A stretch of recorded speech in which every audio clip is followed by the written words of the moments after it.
नमस्कार साथियों, आपका स्वागत है आपके अपने YouTube चैनल रेलवे की पाठशाला पे। दोस्तों यहाँ पर 8वें वेतन आयोग और ओल्ड पेंशन स्कीम के बारे में लेटेस्ट अपडेट यहाँ पर जारी हो चुका है। यहाँ पर दोस्तों जो राज्यसभा है उसमें यहाँ पर इसके बारे में यहाँ पर बात हुई थी, 8वें वेतन आयोग के बारे में और ओल्ड पेंशन स्कीम के बारे में यहाँ पर पूछा गया।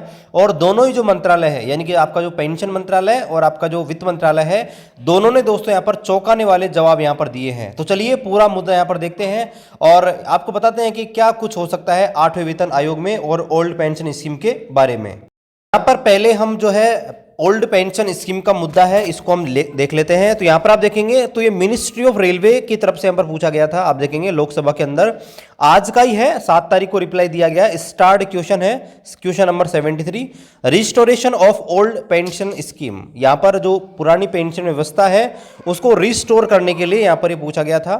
आप देखेंगे तो ये 2 व्यक्ति हैं जिन्होंने यहाँ पर क्वेश्चन पूछे थे और यहाँ पर पूछे थे कि रेल मंत्रालय से ये सवाल पूछे गए थे। क्या रेल मंत्री जी इन सवालों के जवाब देंगे? तो यहाँ पर आप देखेंगे इन्होंने जो क्वेश्चन पूछे थे वो किस प्रकार है। पहला प्रश्न था, whether some railway trade union have recently staged agitation by going on fast against the reported move to gradually privatize railway and for restoration of old pension scheme to its employ. तो यहाँ पर आप देखेंगे तो इन्होंने बताया है कि रेलवे में ट्रेड यूनियन है उनके द्वारा यहाँ पर एक बात उठाई जा रही है कि रेलवे में जब लगातार यहाँ पर प्राइवेटाइजेशन किया जा रहा है और ओल्ड पेंशन स्कीम जो है उनके लिए उनको रिस्टोर करने के लिए यहाँ पर लगातार बात उठा रहे हैं। और इन्होंने पूछा है if so the detail therefore, अगर ऐसा है तो उसका ब्यौरा दीजिए। उसके अलावा यहाँ पर बोला गया है the step taken by the government to restore old pension scheme to railway employ and to assure them regarding non-privatization of operation of exciting train or the trains that are likely to be introduced in the future। और आपने क्या ऐसा प्रयास किया है जिससे आप old pension scheme को रिस्टोर करेंगे रेलवे एम्प्लॉय के लिए। इसके अलावा आप रेलवे को प्राइवेटाइज नहीं करेंगे, जो भी करंटली यहाँ पर ट्रेनें चल रही हैं या फ्यूचर में आप जो ट्रेन चलाने वाले हो उनको प्राइवेटाइजेशन नहीं करेंगे। इसके लिए क्या कदम आप उठा रहे हैं? तो यहाँ पर आप देखेंगे तो यहाँ पर रिप्लाई आया है मिनिस्ट्री ऑफ रेलवे यानी कि जो रेल मंत्री जी हैं माननीय श्री अश्विनी वैष्णव की तरफ से। तो यहाँ पर आप देखेंगे तो इन्होंने तीनों सवाल का एक ही जवाब दिया है। ठीक है, यहाँ पर देखिए ये जवाब इनकी तरफ से आया है कि railway continue to function as a ministry of government of India, यानी कि रेलवे जो है वो ministry of government of India की ही रहेगी, यानी कि आपकी जो भारतीय रेलवे है वो गवर्नमेंट ही रहेगी। There is no proposal of privatizing operation of railway, यानी कि रेलवे का जो ऑपरेशन है, रेलवे का संचालन है, उसको प्राइवेट करने का कोई प्रपोजल नहीं आया है। All matter related to salary, ठीक है। अब यहाँ पर इन्होंने पहली बात तो ये बता दी कि प्राइवेटाइजेशन के बारे में, ठीक है। अब यहाँ पर इनसे पूछा गया कि ओल्ड पेंशन स्कीम के बारे में, तो उन्होंने यहाँ बताया है कि यहाँ पर जो पेंशन मिलती है, भत्ते मिलते हैं, छुट्टियाँ, रिटायरमेंट, ये जो है ये यहाँ पर बहुत सारी पॉलिसीज टाइम टू टाइम बनाई जाती है, उनके ऊपर डिपेंड करता है। यानी कि दोस्तों इन्होंने ओल्ड पेंशन स्कीम के बारे में कुछ भी नहीं बताया है कि हम दोस्तों लाएंगे या नहीं लाएंगे, बस इन्होंने बताया कि समय समय पर इनके ऊपर पॉलिसी बनती रहती है, उनको यहाँ पर देखना होगा। तो पहली बात तो यहाँ पर ये होगी पेंशन स्कीम के बारे में। अब यहाँ पर हम बात कर लेते हैं कि आपका जो 8th पे कमीशन है उसके बारे में। तो यहाँ पर दोस्तों ये रहा, ये राज्यसभा में क्वेश्चन नंबर 395 है, अनस्टार्ड क्वेश्चन। और यहाँ पर देखेंगे तो कल यानी कि 6 फरवरी को इसका आंसर दिया गया है। तो यहाँ पर देखिए information regarding 8th pay commission, यानी कि 8वें वेतन आयोग जो है उसके बारे में यहाँ पर सूचना इन्होंने मांगी। और यहाँ पर आप देखेंगे तो क्वेश्चन करने वाले हैं यहाँ पर श्री रामनाथ ठाकुर, इन्होंने पूछा था। और यहाँ पर देखिए will the ministry of finance be please to state, यानी कि क्या जो आपके वित्त मंत्री हैं ये बताने का कष्ट करेंगे। तो यहाँ पर इन्होंने देखिए आपके सामने जो है 4 प्रश्न इन्होंने यहाँ पर पूछे गए थे। चलिए चारों के बारे में देखते हैं। पहला दोस्तों इन्होंने पूछा गया था the reason recorded on the file for not considering and according approval of para number 1.22 of 7 CPC government, यानी कि ऐसा क्या कारण है जिसकी वजह से आप जो 7वां वेतन आयोग है उसका पैरा नंबर 1.22 को नहीं अपना रहे हैं। देखिए मैं आपको जो पैरा नंबर 1.22 है वो पहले दिखा देता हूं। 7वें वेतन आयोग का पैरा नंबर 1.22 क्या था, यहाँ पर आप देखेंगे तो पैरा नंबर 1.22 ये रहा। और यहाँ पर देखिए बोला गया है it is also recommend that the matrix may be revived periodically without waiting for the long period of tenure. It can be reviewed and revised on the basis of archaic formula which take in consideration the change price of commodities that constitute a common man's basket which the labor bureau at similar review periodically.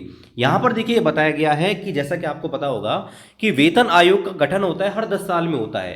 तो यहाँ पर इन्होंने para number 1.22 में ये बताया गया है कि अगर सरकार चाहे तो बिना 10 साल का लंबा इंतजार किए हुए वो आर्क्योड फॉर्मूला को अपना सकती है और जो पे रिवाइज है, यानी कि आपने देखा होगा लेवल 1 के जो सैलरी है वो बेसिक 18,000 है, ठीक है, इस हिसाब से लेवल 2 की ये अलग है। ऐसे ये जो बेसिक जो है इसको दोस्तों सरकार अगर चाहे तो रिवाइज कर सकती है, यानी कि इसको बढ़ा सकती है, और बढ़ाने का तरीका है कि वो आर्क्योड फॉर्मूला जो है उसको बना सकती है।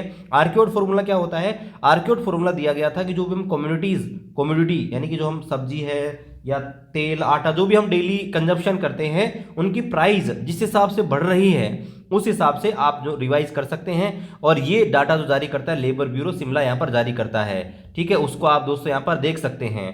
तो यहाँ पर ये पूरा मुद्दा यहाँ पर बताया गया था कि आप इसको क्यों नहीं अपना रहे हैं। अब चलिए वापस आते हैं क्वेश्चन के ऊपर, ठीक है, ये हम वापस आ गए हैं। अब दूसरा क्वेश्चन उन्होंने पूछा गया था, whether no proposal for setting up 8th central pay commission is under consideration due the fact that government is not position to bear the burden of pay commission.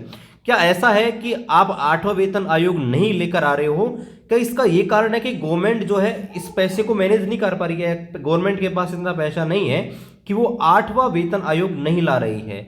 तीसरा सवाल पूछा गया था, if so the detail and reason of the such विशेषण, यानी कि अगर ऐसा है तो इसका रीजन और कारण बताइए, ठीक है। आगे पूछा गया था, इफ नॉट, अगर ऐसा नहीं है, the reason why 5th largest economy is not setting up 8th pay commission and reviving pay of central government employ who are facing under unprecedented inflation of the last 30 year. और यहाँ पर क्या ऐसा है कि 5वीं विश्व की सबसे बड़ी इकोनॉमी जो है वो 8वां वेतन आयोग नहीं ला रही है, जिसकी वजह से लास्ट 30 साल से जो है सरकारी एम्प्लॉय यहाँ पर महंगाई जो है उसका यहाँ पर सामना कर रहे हैं। तो चलिए इसका आंसर यहाँ पर दिया इन्होंने।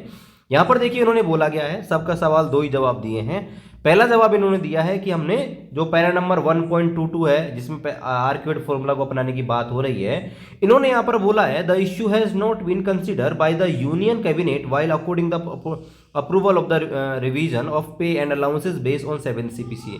यानी कहने का मतलब ये है कि हमने सब 7th पे कमीशन को अपनाया है, तो उसमें हमने कहीं भी ये नहीं कहा है कि उसमें जो भी कंडीशन दी गई है या रिकमेंडेशन दिए गए हैं उनको हम अपनाएंगे। यानी कि सीधी सी बात है कि ये पैरा नंबर 1.22 में जो बात लिखी गई है उसको नहीं मान रहे हैं। अब इसका ये भी कारण हो सकता है कि वो पे कमीशन लेके आएंगे, यानी कि 10 साल से पहले कुछ भी नहीं करने वाले हैं। अब दूसरा सवाल जो था पे कमीशन के बारे में, तो इन्होंने यहाँ पर क्लियर ये बोला है, no such proposal is under consideration of the government, यानी कि अभी 8वां वेतन आयोग के बारे में कोई भी विचार हमारा नहीं है।